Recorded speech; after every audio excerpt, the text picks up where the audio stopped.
Thank you so much for having me here today. I'm going to talk today about the future of education in terms of how we teach technology in a world where technology is ever more pervasive. And I want to talk about a paradox. Every time I open the newspaper or a magazine, I hear a lot about STEM and technology. And at the same time, technology is replacing a lot of the jobs that we are going to see in the future. And at the same time, we're seeing that we are teaching our kids to become technologists. But unless we teach them technology properly, the fear is that they will be outsourced, replaced by the very technologies that they create. Let me give you some context to what I'm saying. Let me introduce you to some future friends. This is Baxter. He costs $22,000. And we've seen many industrial robots before, but he's unique. And the reason he's unique is, or she is unique, is because he's cheap. And that means that small and medium enterprise factories can also employ him. He can very easily switch jobs. He's very dexterous. And you can see that he has certain kind of social responses and social features, which actually factory workers have said make him quite enjoyable to work with. This is Da Vinci. Da Vinci is $2 million, but you'll find him in a number of hospitals, from Japan to India to Lebanon, of course the US, where over 70% of prostate surgeries are done with Da Vinci. He's a robotic assistant to a lot of doctors. This is Atlas. He's 6 feet tall, 330 pounds, and he was developed by DARPA. He was developed as part of a competition where 5 different governments competed to create a search and rescue robot. This happened after the disaster in Fukushima in Japan. So if something horrible happens and he comes up, don't be afraid, he's there to help you. This is Paro. Paro is $6,000. She's a robotic seal, and if you touch her behind the ears, she has sensors all over, she will respond and purr. And for old people, when both their children are too busy to come and see them or actually visit them, Paro has proved to be quite a good companion. But on the other hand, children don't like Paro very much. And the reason they don't like Paro is because, as they tell their mummies, Grandma seems to like Paro more than she likes me. But you know, children are very smart. They understand that we can have emotional relations with machines. And this is Geebo. Geebo is a brainchild of Cynthia Brazil. She used to head the social robotics lab at MIT Media Lab, and then recently went on sabbatical to bring this home robot, only $500. She raised $25 million earlier this year. And he can help you make recipes. No need to have that selfie stick. Geebo will take all the birthday pictures that you need. You really should see the YouTube video for Geebo. And finally, I have pointed out a number of jobs: caretaker, doctor, fireman, search and rescue man, home assistant. All of these might be done by robots. But what about the creative arts? What if I was a pop star? Well, this is Hatsune Miku. She's a holograph. She's 6 feet tall also, and she never ages. She has long blue hair, and she actually has sold out concerts in Japan. And actually, people also live stream in from other parts of the world. She's not real. She is a synthetic voice, and people don't seem to care. A recent study by Oxford University, which is very highly cited, said that 47% of jobs will be automated. And if you look at the jobs, you can see telemarketers, and we kind of know that already because often it has been shown in recent reports you don't know if you're talking to a robot or a real person. Accountants. For some reason, if you're a dentist, you're very safe because I think people don't like robots in their mouth. But actors are safe. On the other hand, retail salespersons, you don't need a real person anymore. And let's not, be naive. CEOs love automation. You may think that people like people around, but when you're running a big business, Do you really want to deal with someone who gets sick, is emotionally needy, even if productive? For the kinds of jobs that can be automated, we have CEOs like Terry Gu who made the unfortunate and very undiplomatic remark, as human beings are also animals, to manage 1 million animals gives me a headache. And so he has asked for 1 million robots in all his factories. And if you don't already know, Foxconn creates all the wonderful iPads, iPhones, and other Apple products that you hold in your hand, but that were designed in America. So people ask me all the time, technology is everywhere. I should put my kid in a coding class. I really should, shouldn't I? And the answer is yes, but it's also no. And the reason I say no is because you have to be careful the kind of coding class you choose. If you chose the wrong way of teaching technology to children, they will be replaced by robots. But if you teach them in a way that is interesting, that is relevant to them, and that empowers them to be creative, then in fact, they will stay ahead of the robots and use those robots to lead in the 21st century. Because what matters in the future are ideas. Eric Brynjolfsson and Andrew McAfee wrote a great book. They actually wrote 2 books one of them was called Race Against the Machine. It's really worth reading it. It doesn't make sense to talk about creativity unless you understand the dynamic nature of future economies, of future industries, and the way skills will be used in the future. I think that's very important. I meet a number of parents who have no idea.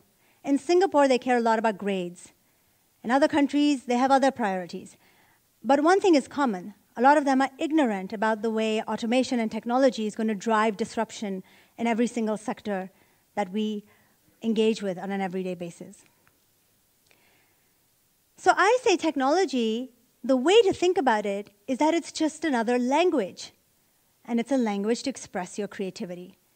We know that STEAM is a new concept where they put A in STEM to highlight the fact that creativity and arts is a necessary part of science and technology education. And I would like to add one more thing to that. I would like to say that creativity is engendered by dealing with real-life problems. It is engendered and cultivated and fostered when you encounter problems in the real economy, whether by interacting with industry, nonprofit, government, and we must expose children to it as early as middle school, definitely in high school. And I'm not the only person thinking about this. I'd like to talk to you about Singapore. I always like Singapore as an example because human capital is really what they have. They have small land mass, and they don't have any natural resources. So they've been thinking a lot about what is the future of skills.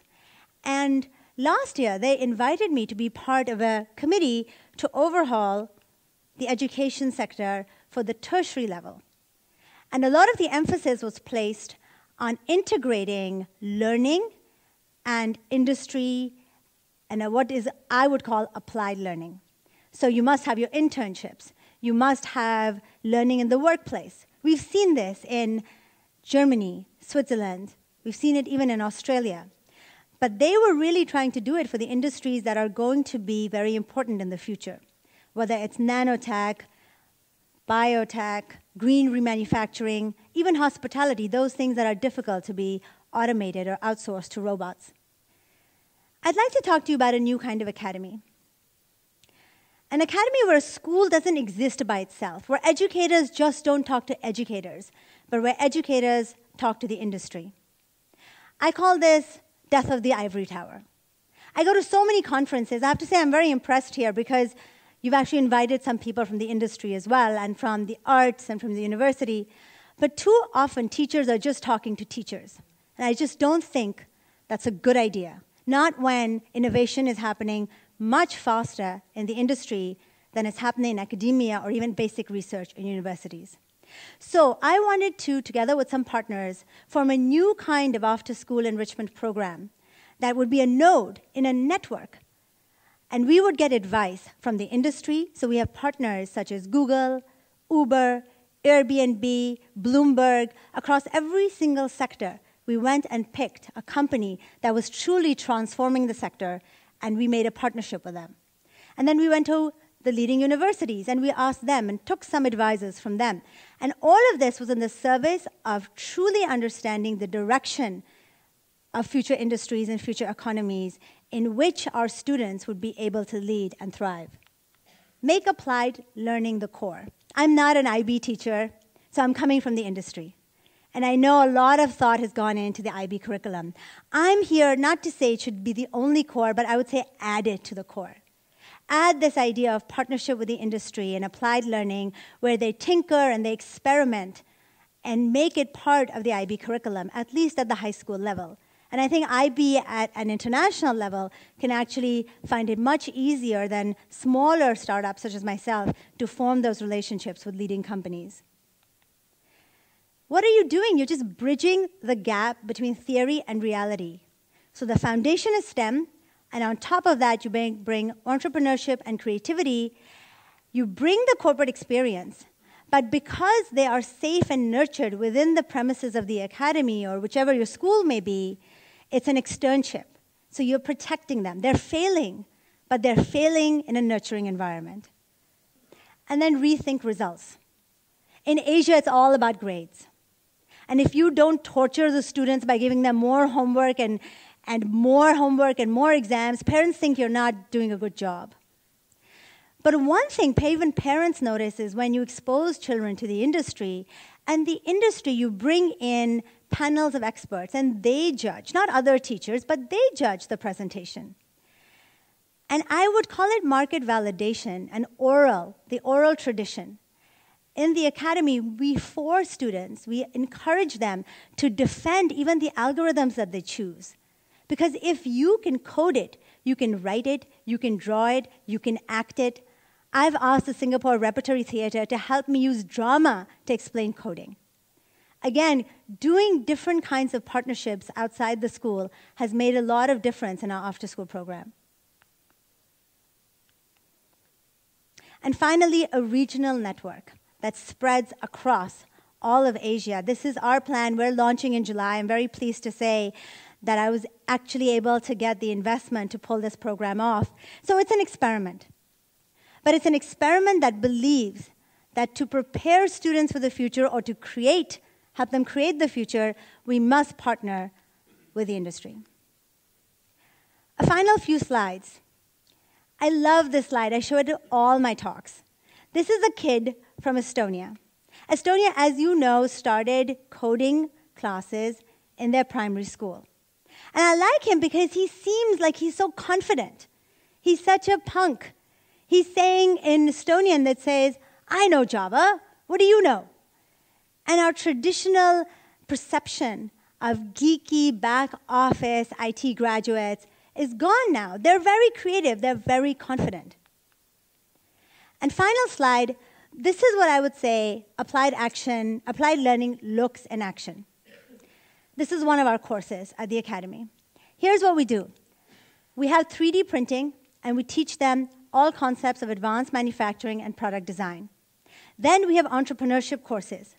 That means they learn about venture capital and raising funds, but they also know about financial management, real-life skills that they need. And then finally, out of the products they create, they actually go and put it on Shapeways or other kinds of markets. If they do a very good job, we would take them to factories in Johor so that they can actually see what it's like. Real creativity comes from problem solving. I don't know how many of you have experienced this, but I see again and again, students are creative within the confines of a stage or within the confines of a classroom. And the moment they encounter real life, it's very difficult for them to think they can solve a problem, to recognize a problem. But if they're in the habit of dealing with real-life problems, they will get used to having the confidence, but also the ability to recognize problems and to solve them and to fail at them and to solve them again.